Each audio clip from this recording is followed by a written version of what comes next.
Internet portlatgan pingvin voqeasi. Nima uchun bu pingvin o'limi tomon yurishda to'xtamadi? Antarktidada tadqiqot o'tkazayotgan bir guruh olimlar pingvinlarni kuzatadi. Guruh bo'lib, koloniya bo'lib, o'sha suv tomon, ozuqa tomon harakatlanayotgan pingvinlarning ichida bir pingvin markazda qolib ketadi.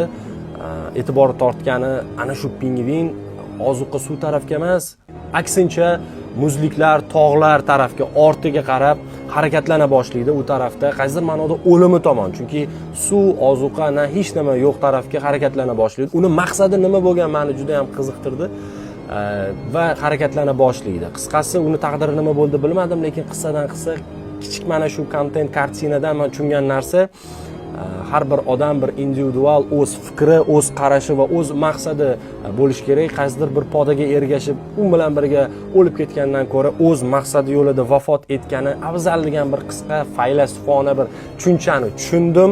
Sizlarning versiyalar qanaqa, albatta izohlarda yozib qoldiringlar va ushbu voqea, ushbu kartina, bu kontent hozirda internetda haqiqatdan portlatyapti. Hammani o'ziga yarasha har xil versiyasi bor va juda ham bir chuqur ma'noga ega kartina. Bu juda ham menga qiziq tuyuldi.